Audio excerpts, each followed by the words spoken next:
In a single soft-spoken sentence, my life split into two irreconcilable parts, the before and the after. For a brief instant, I was rendered speechless, my mind racing to comprehend the gravity of her declaration. I searched her face for a teasing smile, a sign she was merely weary and jesting, but her eyes were hollow, resolute, and far away. Nothing at all? I whispered, my voice barely audible. Not for me. She offered a solitary nod, a motion that bore the full weight of her honesty. Her name was Leah, and we had met during our college years. She was the one who persuaded me that love could heal any scar, and for a time I embraced her belief. I thought we were unbreakable. But somewhere amidst job promotions, piling debts, and the dull rhythm of daily life, our love seemed to wither. I didn't argue or beg. Instead, I stood, paid the cafe bill, and left. She didn't call out to me. The door's faint chime as it closed marked the end of an era with cold finality. In the weeks that followed, the silence in my apartment became stifling, a heavy veil. I tried to convince myself I'd done the right thing, that you can't force someone to cling to emotions that have faded. Yet in the stillness of night, her words echoed in my head, each repetition more chilling than the last. I don't feel anything anymore. I deleted our shared pictures, returned her things, and changed my morning route to avoid the cafe where everything unraveled. Grief, however, is an odd creature. It doesn't fade evenly. It lingers in unexpected places. The subtle fragrance of her shampoo on an old hoodie, the tune of a song we'd sing while preparing dinner together. A month later, I ran into her best friend, Maya, at a friend's birthday celebration. She was almost unrecognizable. Her hair cropped, her presence exuding a fresh confidence, the kind forged in heartbreak or revelation. Her smile was kind but edged with discomfort. "Ethan, it's been a long time," she said. "Yeah," I answered, my voice stiff. "How's Leah doing?" Maya hesitated, her face clouding over. "She's figuring things out," she replied cautiously. I nodded, pretending nonchalance, but the faint tremor in her voice sparked unease in me. All night her gaze tracked me. Not with flirtation, but with the burden of words left unsaid. As I moved to leave, she followed me outside. "Ethan, wait a second," she called. We stood under the faint light of a street lamp, the air heavy with the promise of rain. She looked nervous, almost guilty. "I probably shouldn't say this," she started, her voice shaky, "but I can't keep quiet anymore." My pulse quickened. "Say what?" Maya took a deep breath, her eyes darting to the ground before locking onto mine. "Leah didn't just lose her feelings for you. She gave them to someone else."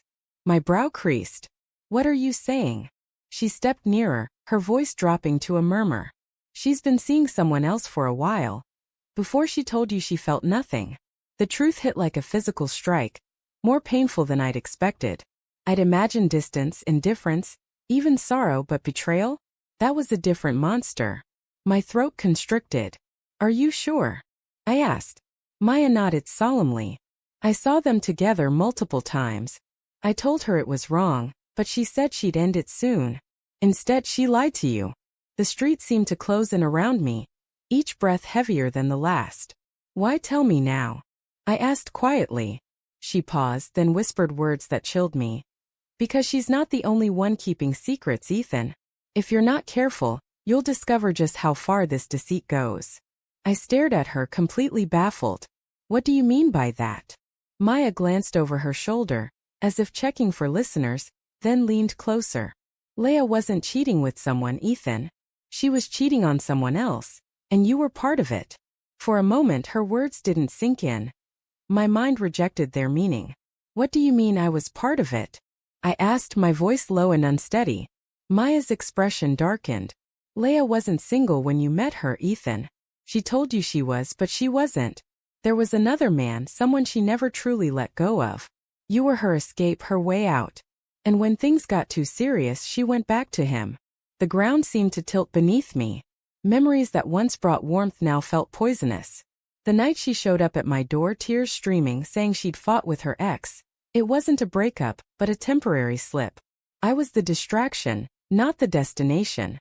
I wanted to reject Maya's words, to claim she was wrong, but deep down I'd noticed the signs. Late-night calls she'd take outside, messages she'd erase, sudden mood changes after checking her phone. I'd ignored them all, blinded by a love that made denial feel noble. Maya looked at me with a blend of regret and empathy. I'm sorry, Ethan. I thought you deserved to know. I told her years ago that secrets like these poison everything. She left me standing under the flickering street lamp, my chest hollow.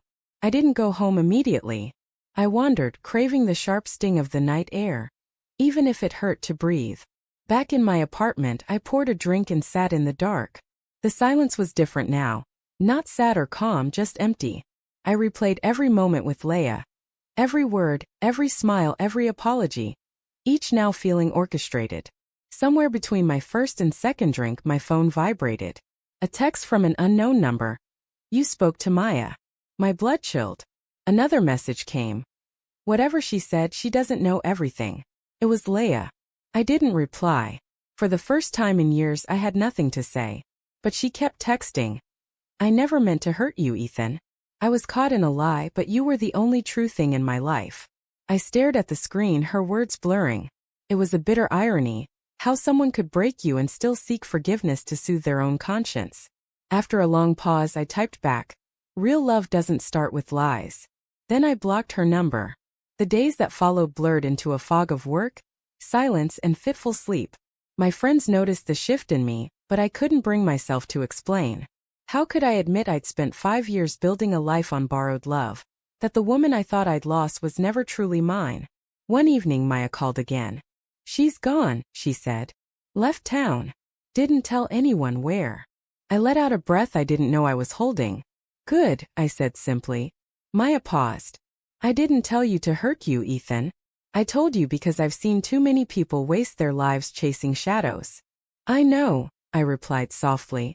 We fell silent for a moment before she added. You're not the fool here. You're the one who loved honestly.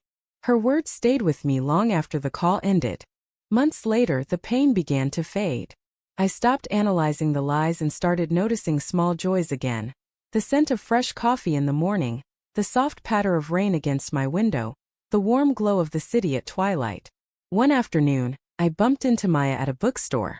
We talked, not about Leia but about life, work, and small things. Her laughter came freely, and for the first time in a long time, so did mine. As we parted, she said something that stuck with me. You can't blame yourself for loving someone who's broken, Ethan. But you can choose to stop breaking yourself to fix them. That night, I deleted the last photo I had of Leia. There was no anger, no bitterness, just a quiet letting go. Endings are peculiar. Sometimes they feel like heartbreak, other times like freedom. She said she felt nothing, and for a while I thought that was the harshest thing I'd ever heard. But now I understand that feeling nothing might be where healing starts. Because the moment I stopped feeling her absence, I began to feel alive again.